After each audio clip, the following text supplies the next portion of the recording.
On today's episode of Gathering the Kings. There's more important things in life than money alone. Yeah. And if you work hard and you are fair to yourself and others, money will come.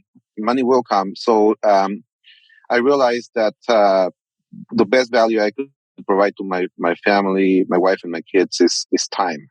You are listening to Gathering the Kings with Chaz Wolfe, featuring fellow 7, 8, and even 9-figure business owners who have real battle scars from business and life, but have prevailed as the king that they are designed to be.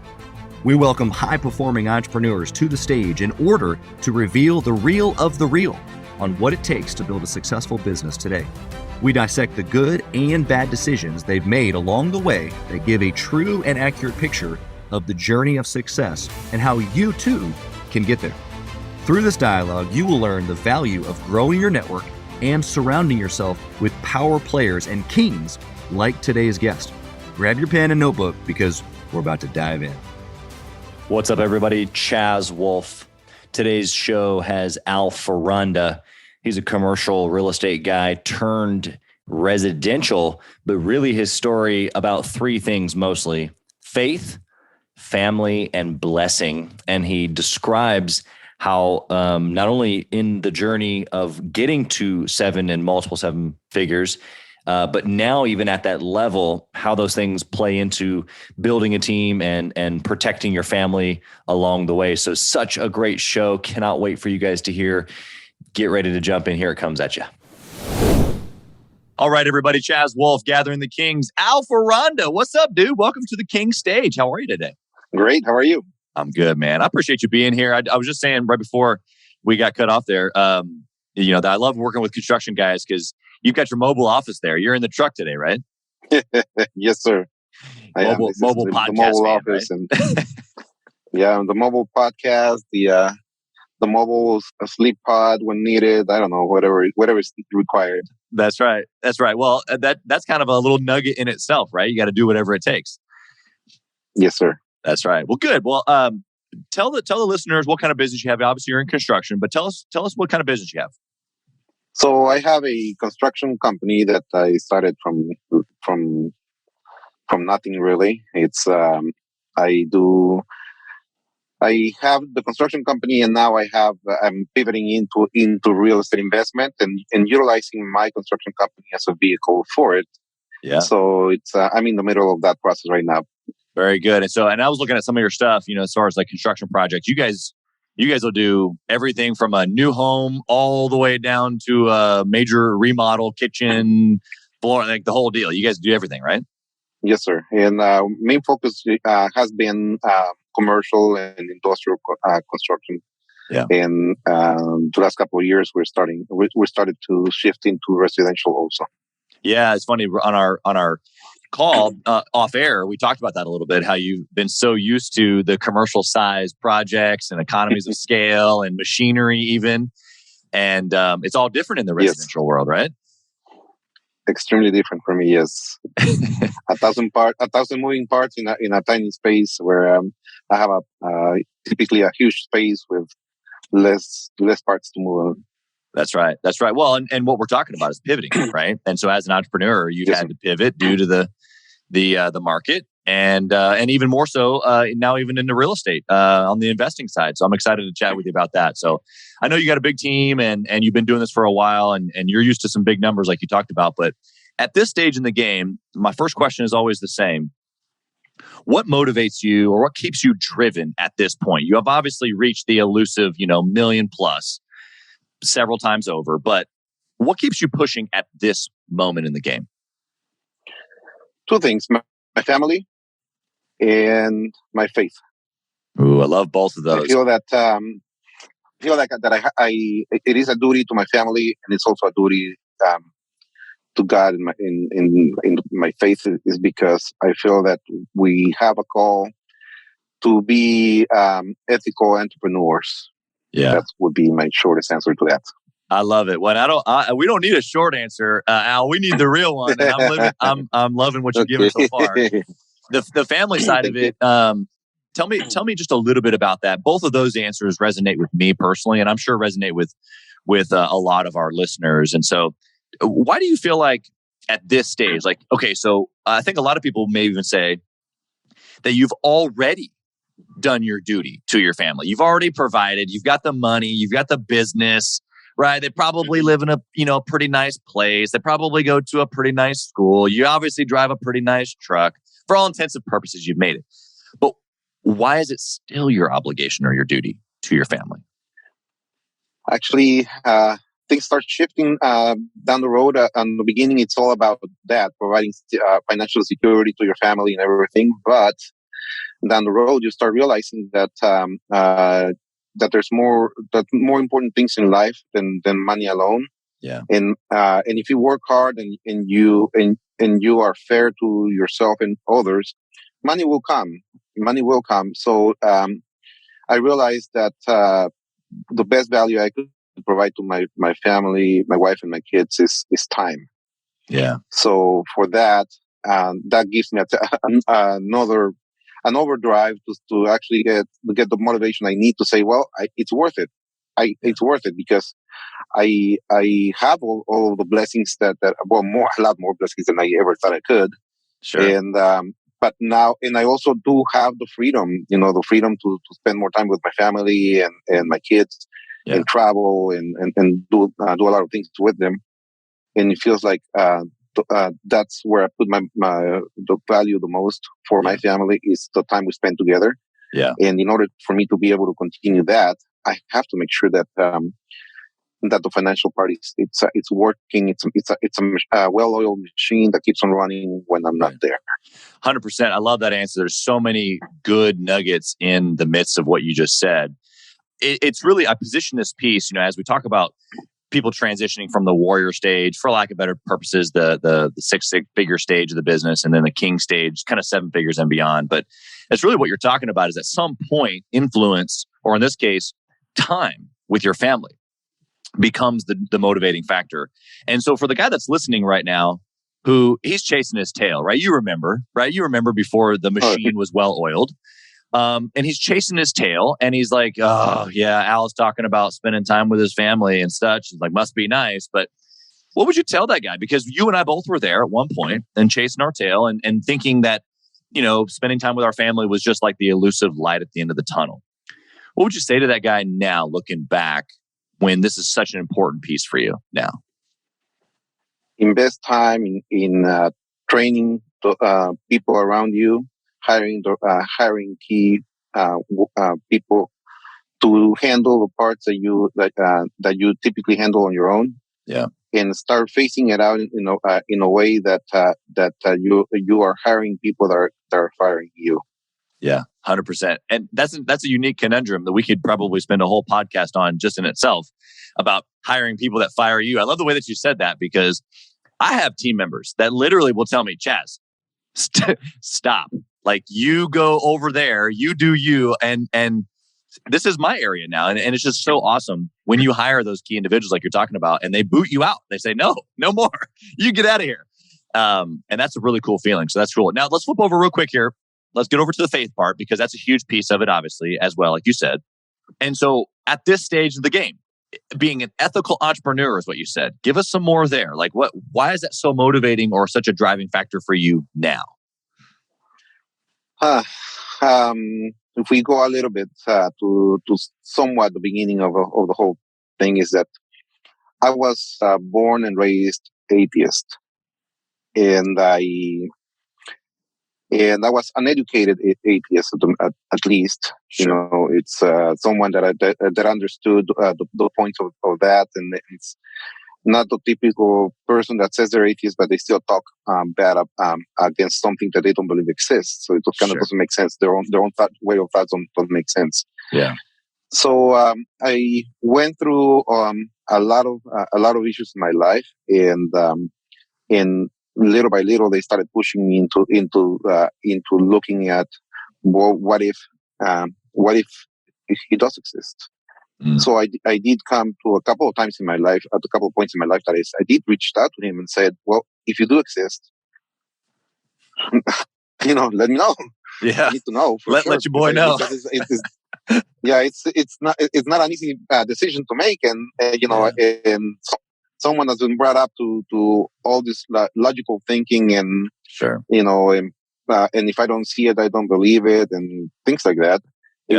It was so hard for me to actually make that jump. But I'm also a very mathematical type of guy, so Yep. everything runs by numbers.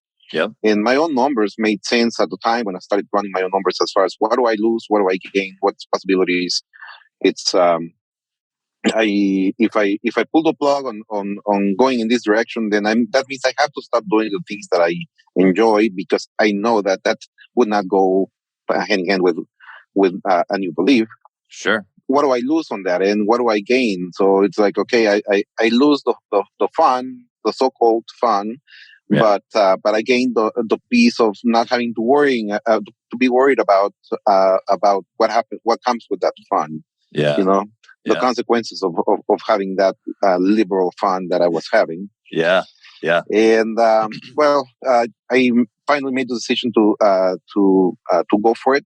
I realized that I had nothing to lose. Yeah. I realized that if when I die, which is yet to come, when that happens is when the truth will be there for me. Yeah. And at this point, I realized that even if God didn't exist, I still didn't lose a thing, and I actually gained a lot. And that's the worst thing that happens, is that God doesn't exist. Yeah. But if He does, and you have a chance to make a change in your life, and Yep. you don't do it, now you're screwed, because now there's no way back. No way. So Exactly. that's what what I base my decision on. And I still have a lot of friends that are either from other beliefs or Sure. still atheists, and we have great conversations, because it's I made the choice. Nobody made the choice for me. Yeah. I chose to believe, and I chose to get baptized. But one funny, not so funny aspect came to be that one of the persons that I started talking about faith warned me that I may lose everything that I thought I had. I said, what are you talking about? If you accept Jesus in your life, you may lose everything you think you have. And I'm like, then why would I want your Jesus? Yeah. If you're telling me that if I accept your guy, I may be losing, what's the point? Right. He said, well, it's not like that. It's that you pretty much spending your life working for the other side, and that other side is not really going to let you go that easy. So Right. it's just giving you a little bit of a warning. Yeah. A year later, I got baptized in 2005, in the beginning of 2005. By the end of 2005, I was homeless. Wow. Everything that the guy predicted would happen happened. Yes. Okay. All the bad things that that could have gone wrong went wrong for me. Wrong. Wow. And I ended up being homeless. So December 2005, I'm homeless, and then I realized what was going on, and then I realized that I'm kneeling at church and having a conversation with God, and He said, "Well, I think I get it." I realized that at that point I had nothing else to lose, Right. and He needed me to be at that position so that I could actually be open to a new life. Yeah. And that's how it happened. At that moment, I said, "Well, I'm all yours. Do whatever you want with me, and let's go to work together. Let's make it happen. I don't care what's going to happen. I mean, what else can happen? I already lost everything. What's the point now? Yeah. Yeah. So I started going in that direction. And one thing that I would like to share for your listeners will be that for you to make a decision on anything in your life, it takes belief. You have to have faith, meaning you have to believe that what you don't see could happen. So in my case, I did that part. Okay. So I prepared for the worst. Right. And I was okay with it. Right. But here's one thing that I'd like to share with everybody will be also prepare for the best, which I didn't. Okay. I was okay with losing, but I didn't prepare myself for winning. Interesting. And when the winning started happening, I was not ready for it. My company, I grew every single dream I could think of. Wow. And I grew, and I went way above and beyond. I mean, like you said, at the beginning, if I was to make $100,000, that would have been amazing for me. Yeah. I would not need anything else. You know. Yeah. but then months later, start rocking and going way above that.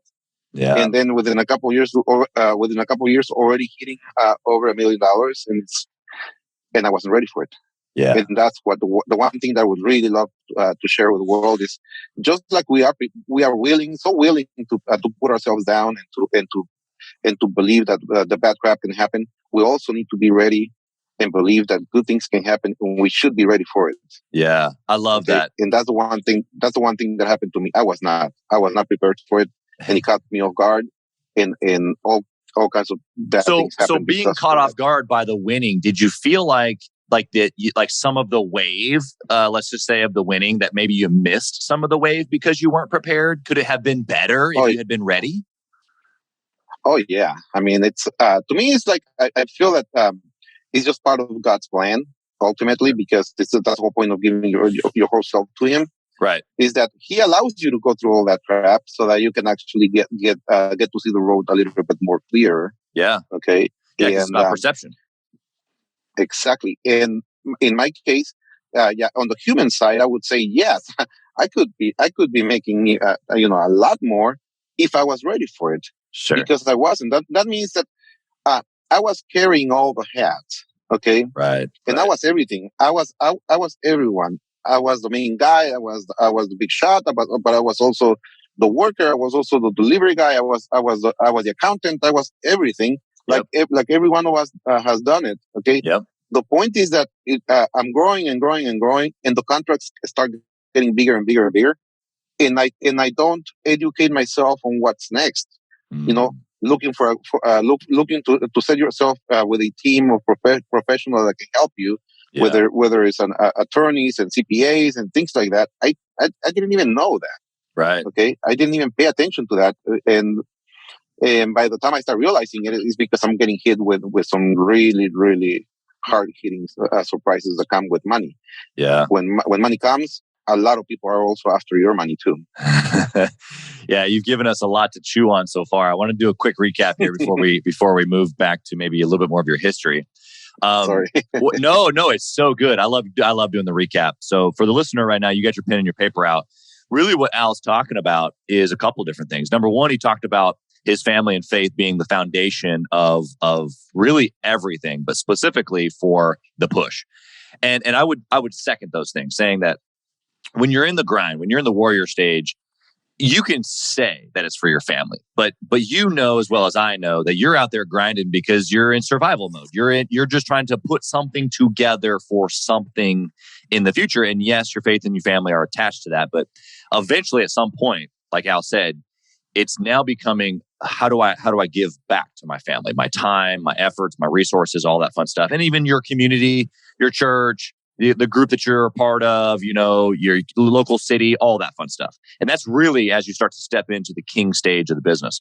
But all of that he just wrapped up in there was hiring, surrounding yourself with better people, knowing that you're not the guy. Like, you might feel like you're the guy, but look, there's other people who are as qualified, if not more qualified than you.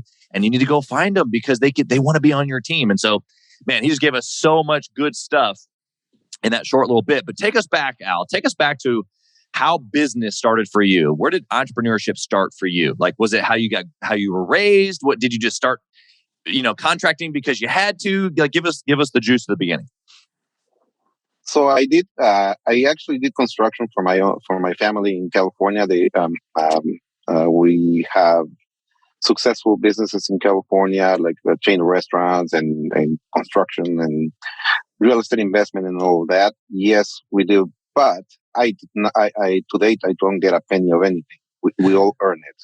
Sure. Okay. So, did that change your mindset growing up in the environment of success? Or do you feel like that gave you a leg up of just like that you wanted to go into business for yourself right away? Or give us some detail there. I think I had it. I had both blessings. I was able to grow in abundance, but I also was able to be in really bad, low positions that I actually got myself in just because of being stubborn, just because I wanted to do things my way. Sure. So it's like I walked out in the world on my own, and just because I wanted to prove to everybody that I didn't need anyone, which is somewhat okay. But I think that through it all, I realized that hey, being I think that everybody that's listening to this podcast are people that are also not content with just being an employee. So I think that automatically will actually be something that will be for them. And the ones that are still working for someone, which is obviously there's absolutely nothing wrong with that. They're considering going on their own. Okay. Yeah. Yeah. And yes, you have to. I highly encourage people going on their own.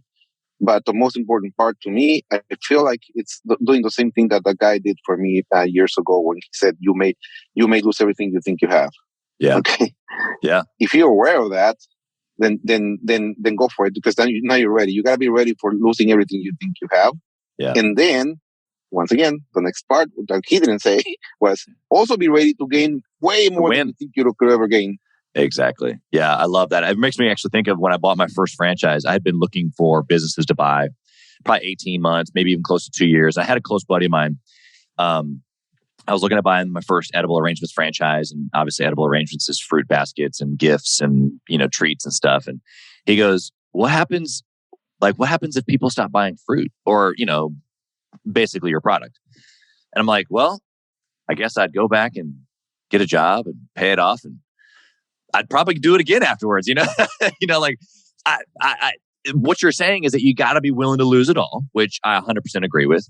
But I love how you caveat that with, but if you really put some things in place, really put some process and people in place, the light at the end of the tunnel is much brighter than anyone could ever describe to you.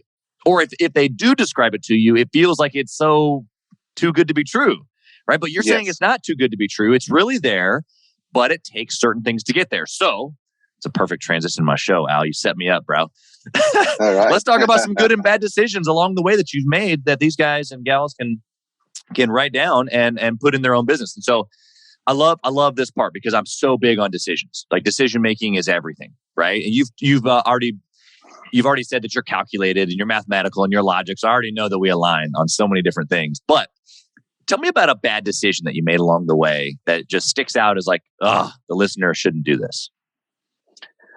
Okay, I think one of the first things that I would share is emotions. Okay, don't make business decisions based on emotions. Okay, because it's one thing that one of the biggest things I've learned is that I'll give an example. Most of the time I thank God I do have a good heart, and I do try to and I do want to do the best. Yeah. But I didn't realize until years later that I was always so good at looking to give the best for someone else, but I was not willing to do it for myself. Yeah, 100%. So I would be perfectly fine with doing a job for someone and even losing money as long as I did the best for them.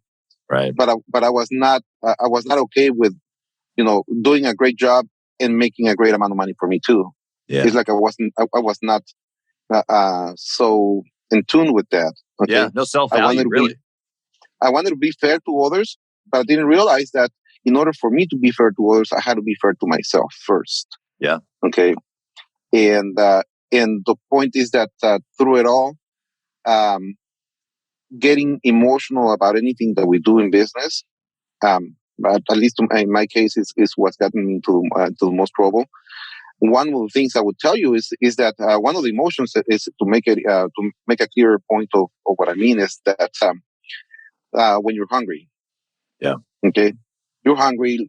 Work is kind of low, and you just need to keep on going.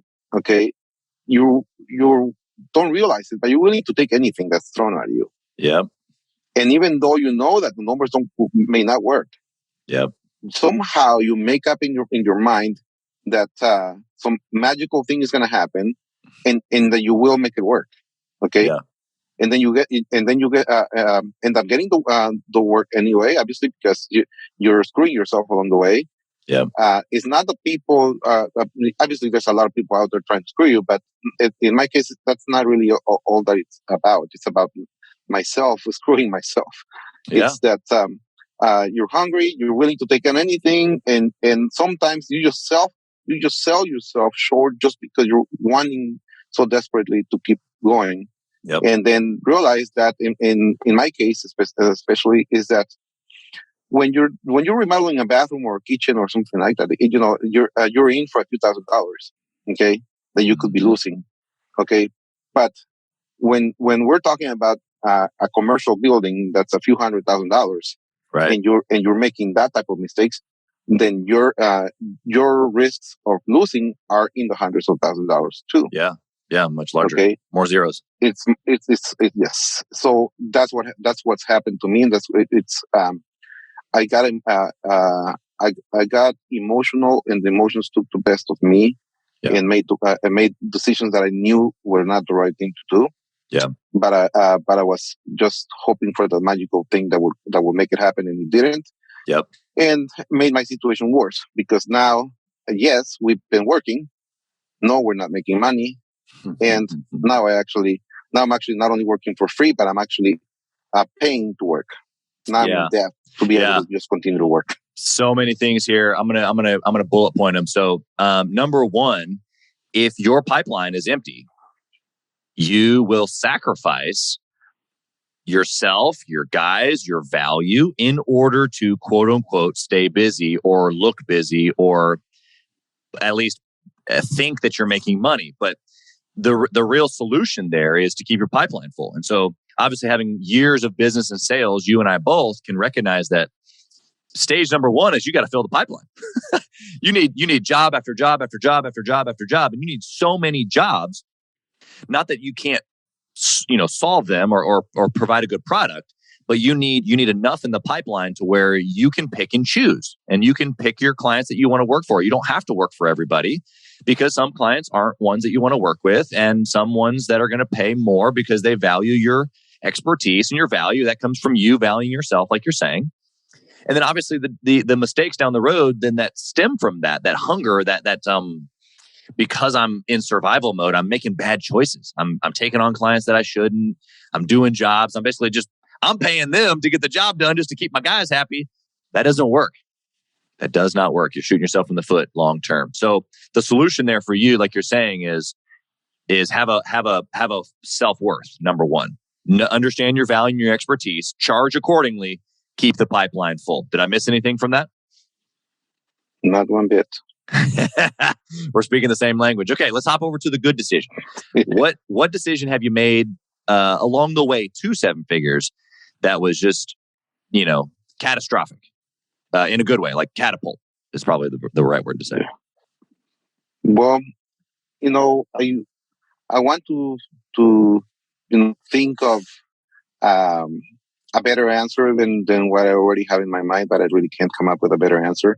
I'm sure it's the right one. In my case, it's I don't credit it to anything other than trusting and having faith fully.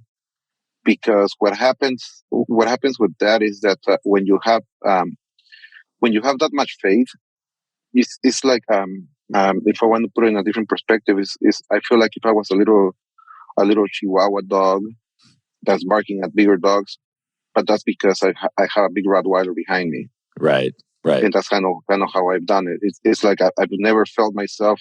I never felt like I was a little guy on anything that I'm doing business. I never felt that way, because I'm capable of it, and the reason why I'm capable is because once again I have the big Rottweiler behind me that gets me out of anything that I get myself into. Yeah. So full blown trust in God, and having enough faith that no matter what you do, you will make it. It's what really pushed me to be able to make that to go for the bigger jobs. Okay, for the bigger projects, for the bigger things. I didn't. I mean, even along the way, people would tell me, "No, you should just focus on some part of the construction because it's a safer way, and are you really gonna stay PC?" And I'm like, "No, I don't want to. Yeah. I can build the whole thing, and I'm going to build the whole thing. Yeah. And I want to be in saying, I want to build this size of a building, these many floors of a building. I want to get to that point, and I'm going to do it. Yeah. Okay. And once you have that mindset, and once again, in my case, it starts with faith. Okay. Yeah. But once you have that mindset, then all you do is you start walking towards it. So you start looking for how do I get to where I'm going. It's not like will I get there? I know I'm gonna get there. It's just how fast can I get to where I'm already going? Yeah. Um, and along the way, it's talking to anyone about what you're doing. Yeah. And things. This is where faith comes in place for me. Anyway, is God starts lining the road with the right people. Or Yep. there's also bad people along the way that you have to put aside or learn to deal with. But Sure. but faith to me is the most important part for that, because I can't if I'm going to take credit for something, is that the credit that I give myself for is that I believed, and I still believe till today. And to make matters even better is that he has proven that to me all day over day over day. He proves it to me that I made the right choice. Yeah. When you have that, when I have that mindset, is when I can go for big things, and they happen. And I make mistakes along the way, but yet things still happen. Yeah. And going back to where I said on the beginning, you need to be ready to lose. That the second thing I said, you also need to be ready to win, right? Yeah. But then the third one that I was supposed to add to that was, you also need to be ready to lose again. Okay. So true. You also need to be ready to lose again. Yeah. But the beauty of it is that once you win, you know how. You can lose as many times as you want to. You know how to get back at it. Yeah. So you don't see it. You start looking at the stories as of, that would be nice, but I'm sure that guy had it made from, he had the right friends or the right family or something. Right. Once you do it the first time, it's like, it's a no-brainer. Ding ding. I now know how to do it. You go through some pain. Yeah, you go through some pain when you lose. Yeah, you go through pain. That's no question about that. But once you go through that pain, you know for a fact they're going right back at it. Yeah, 100%. It really doesn't take that long, actually. You know, it's interesting too that you say that, because obviously that's a pretty well-known thing. A lot of successful people talk about, once I know how to do it, then what does it matter? Like, I lost it. I went bankrupt even. Like, how many billionaires have gone bankrupt and then they're right back to the B status, So the reality there is that you're right, is that once you have, first off, you have an understanding that this is a journey. It's not just like, I went to the bottom and then I came to the top and then that was it. Like, no, like this is a journey. And then along the way, it goes up and down, and we traverse many mountains. And sometimes you got to go back down in order to learn some things, in order to then scale a higher mountain onto the next challenge or whatever it is. And I think that, guys like you and I can say now that we've been up and down several times, that it's not just the emotional piece of being up and down. It's not just that the fact that I won or that I lost. It's more of the fact that this is my journey, and there are things along the way that I've learned, I've probably missed, that I should have learned, and that's why I had to come back down, because I missed it the first time, or I just couldn't learn it at that time, but now I need it in order to hit the next mountaintop. And so I love that perspective of being able to kind of have the reality that winning and losing is both part of the journey. And I just wanted to always get to the failures. Like, if failures are my dues, I've said this for many years, I just wanted to pay them. Like, let me just pay them, like, that's it. Let's just get to them, like, I don't want to be afraid of them. Like, let's just go for them, Let's get it over with. Yes. Let's get it over with. I, at one point, I practiced martial arts since I was a kid, and then I got into boxing. Nice. And it's and once you're in the ring, you're gonna get hit. It's like, let's get it over with. I'm gonna get hit anyway. So my trainer used to tell me, "Hey, why is it that when I'm training you act one way, but when you're in the ring, you act totally different?" And I told him, it's because when I'm in the ring, I'm afraid. Yeah. When I'm training with you, I know it's training. Yeah. You may hit me so to teach me a point, but you're not gonna hit me too hard. When I'm in the ring, the other guy is out to get me. Yeah. And I get so afraid that I'm willing to take as many punches as it takes so that I can get to him and knock him down. Yeah. Yeah. And now that you mentioned now what you just did, brought my memories to that, and I'm like, yeah, that's exactly what's going on. Yep. What we're doing in business is exactly as being in the ring. Totally. Okay, there's an opponent there, and you need to knock him down. He is going to hit you a few times. Let it be. Yeah. Yeah, exactly. What are you supposed to do? Walk away out of the fight without getting hit? Not going to happen. It's not going to happen. And so usually, if you study the art of boxing or the any martial art or any champion, really, like who stands on a championship pedestal with a medal or a trophy that doesn't have a black eye or isn't sweaty or isn't sore. I think of Kobe Bryant, in that angle of like just him shooting free throws with a torn Achilles heel, I think is what it was, or just all the times that all these greats push themselves. And so all of that is huge. I love it. And so let's transition to the speed round. We've gotten some really, really good conversation going on here. I'm going to bring it to a little bit more of a practical stage for you. I'm going to think just kind of business and short answers here. We'll go speed round fast. So the first question is this, Al. In your business or businesses now, if you could only track one metric forever and ever, you can only have one thing on a spreadsheet, what would it be? Profit and loss. Profit and loss. You got to track the money. Does that go back just to your days of value of making sure that you got to make money, right? Like you got to be profitable. It's job costing in construction. It's something that I didn't do. I never did, and I thought it was okay, and, because at the end I would make money. Okay, yeah. But in order to grow, you need to know if you're making money, where and how much. What of what you're doing is giving you the most, so you can focus more energy into it. Yeah. And what's making you lose money, and find out if you need to find someone better than you to cover that part that you're not that good at. Yep. Or don't do it at all. Or get rid of it. Yeah, that's what I was thinking. Get rid of it. But to your point, lean in on the things that you're making money on, get rid of the things or hire out the things that you're not. You got to make money. You got to be valuable. Okay, Al, what kind of book or what book would you recommend to someone at the 6-figure mark trying to get to the 7-figure mark? What's a good book for you? Wow. One book that I would suggest, and it has to do with business, but it doesn't. Okay, it's called The Power of Now. Oh, I love it. Yes, great book. Give us one little nugget from that book. What did you get from that book? Power of Now. Realizing that our brains are always fiddling through so much crap.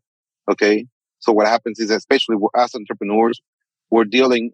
I used to brag about the fact that I was literally dreaming about what we were doing, what we were working on, or the project we had going on, or whatever. I literally dreamt about it.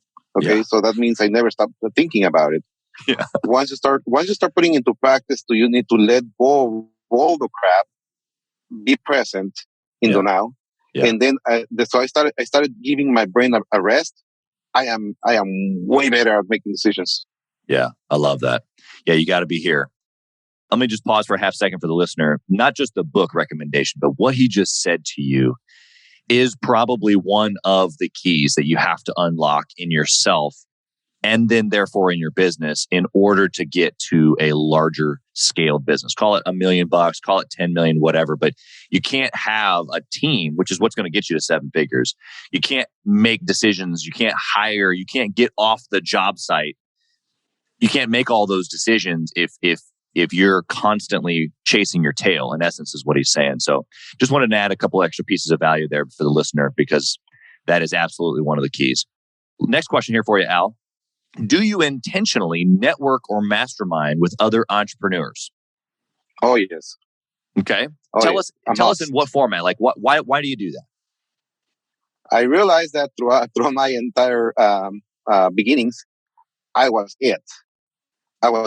There's no one else. and no one better than me. I'm better than everybody else, and sure. Yeah. I'm tired of believing that someone else will do it. So I might as well do it myself.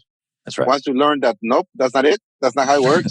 then you start opening up to others, and then you start looking for ways to collaborate and to create better, bigger, better things with others. Yeah. And now I got more things that I don't own as a whole, but I make money out of. So that's right. I mean, even this podcast, right? Like this is you and me collaborating. I think that it's going to value others, but I think you and I'm going to walk away from this conversation a better entrepreneur, knowing that there's a guy out there named Al crushing it with these same tactics. And so that's great. As far as this is kind of an extension question on this one, do you have a line item in your business where you spend money on personal development? Could be trainings, it could be conferences, maybe it's groups that you're a part of, anything like that for you or your team?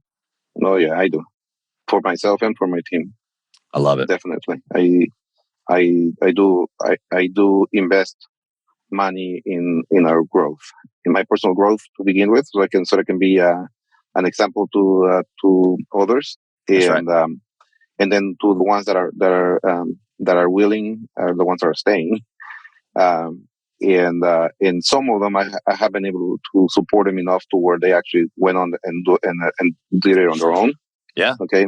Yeah. But yes, it's a must. So it's reading books, which obviously reading a physical book has a different experience. Sure. And I highly encourage doing that every day.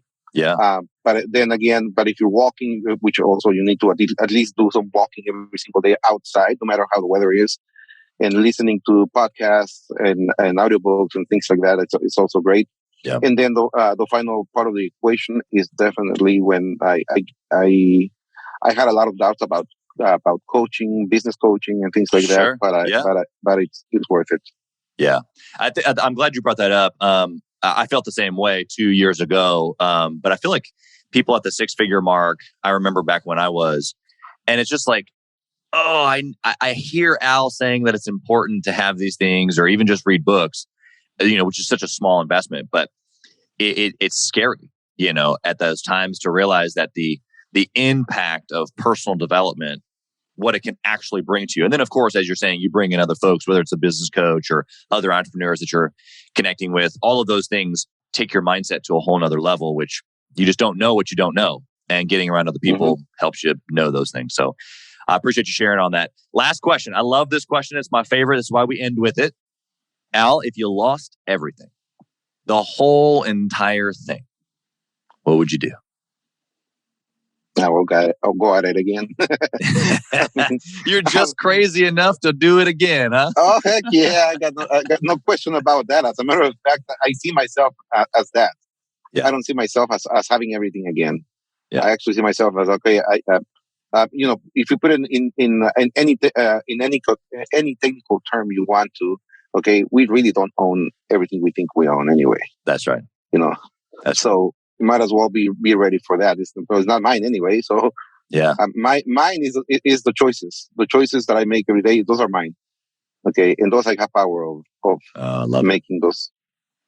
But other than that, so good. Yeah, I have no problem with going all over again.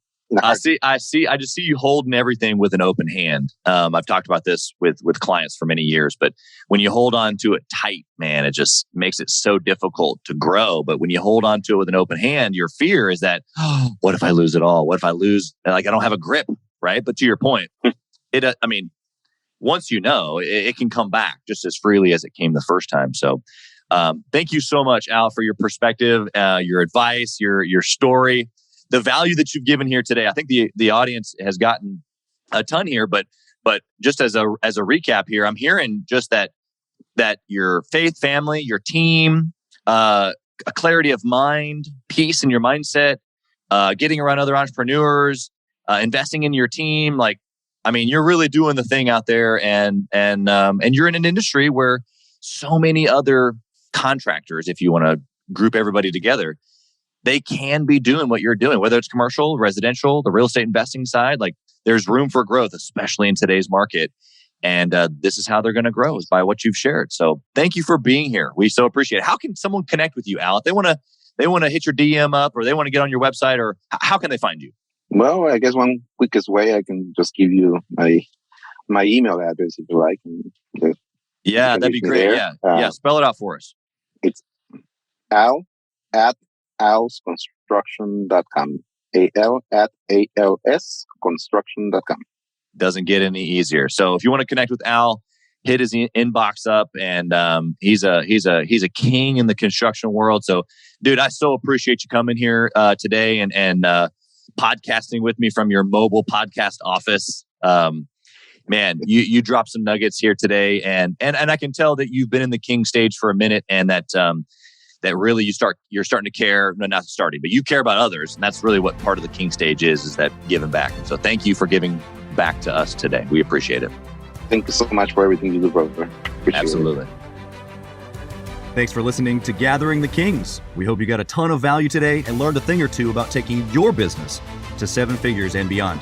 If you desire more and want a community around you to help you get there, I want you to go to gatheringthekings.com. That's gatheringthekings.com. And I want you to apply for our next Becoming a King 90-day intensive. We are extremely exclusive by nature as a group. What that means is that we're really wanting only the entrepreneurs who take their business and targets super serious to apply. So if that's you think you got what it takes to level up your business, I want you to go to gatheringthekings.com and apply. And we will see you on the other side.